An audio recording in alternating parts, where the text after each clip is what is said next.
Como vocês sabem que eu disse pro meu pai que ele era um idiota e ele ficou muito brabo e me deu um pranchaço com o facão.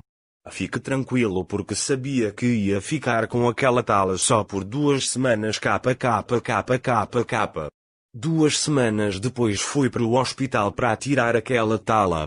Fui com muito receio porque sabia que o médico ia comer meu cu com arroz integral. Integral porque ele era vegetariano e não comia nada de origem animal.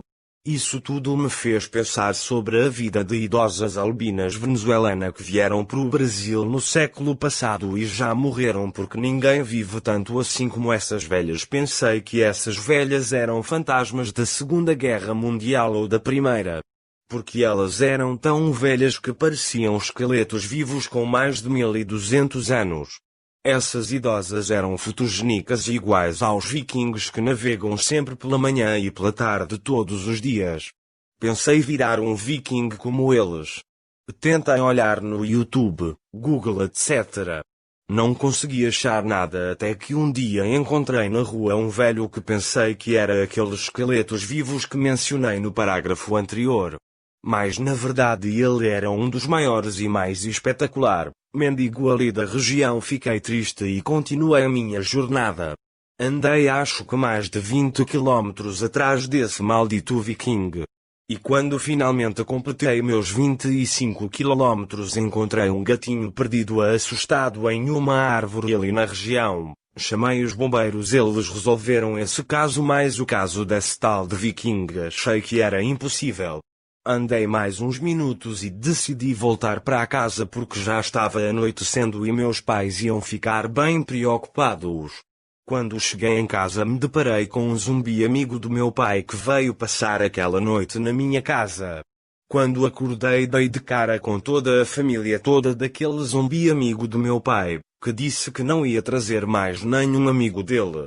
Fui para a escola e conversei muito com meus amigos extraterrestres. Porque todas as pessoas que eu conheço têm bons amigos extraterrestres.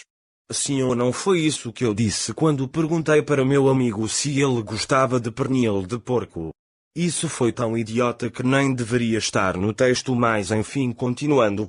A resposta dele não foi sim ou não, foi uma resposta que nem eu imaginava que ele podia ter respondido isso. Cala a boca, disse ele com ar de deboche. Pelo menos a gente ainda eram os melhores amigos. No mesmo dia encontrei com a avó dele que era uma múmia albina alienígena que me achou tão parecido com o neto dela que me agarrou com aqueles 32 tentáculos e me levou para a casa dela. De primeira pensei que ela tinha esquecido os óculos, mas na verdade ela estava pegando todas as crianças do bairro para fazer uma poção mágica que ia transformar todos em robôs gigantes que iria destruir todo o país. Quando cheguei naquela terrível casa daquela bruxa sombria vi que ela tinha um portal muito obscuro e um caldeirão que iria colocar essas crianças do bairro e misturar com mais algumas coisas do tipo patas de morcego, pele de lagartixa etc. Como vocês bem sabem. Ao contrário dela eu tinha que bolar um plano bem especial porque aquela casa tinha uma segurança que nunca eu tinha visto nem ao mesmo nos filmes de ação e naqueles filmes bem violentos de guerra. Mas enfim, prosseguindo, o plano era o seguinte: eu tinha que conseguir cola, um caixão, pregos, enferrujados, cordas, um mendigo, uma idosa e alguns parafusos que conseguia ao tirar de uma mesa redonda e velha que essa idosa albina alienígena tinha naquela casa sombria e sinistra.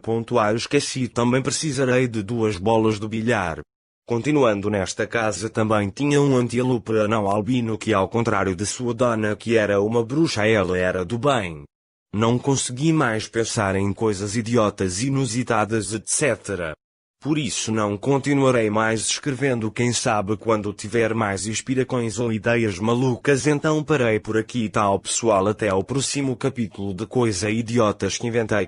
Continuando, o filho daquela bruxa, ele queria me ajudar a fugir daquela casa sombria, mas para isso tínhamos que bolar um plano bem especial porque aquela casa tinha uma segurança que nunca eu tinha visto nem ao mesmo naqueles filmes bem violentos de guerra ou naqueles filmes de espiões que sempre o ator principal tem um segurança, mas isso não vem ao caso. Agora vamos continuar nossa saga. Naquele dia eu estava muito triste porque pensava que nunca iria conseguir fugir daquela casa aterrorizante. Toda essa história foi baseada numa aventura que vivenciei nestes meus 9 anos de vida, na verdade 11 kkkk.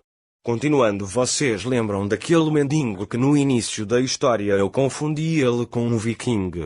Quando eu consegui achar a chave da casa para finalmente eu ir embora daquela casa, me deparei com aquele mendigo que era segurança daquela bruxa desgraçada boliviana que estava me prendendo e prendendo quase todas as crianças do bairro.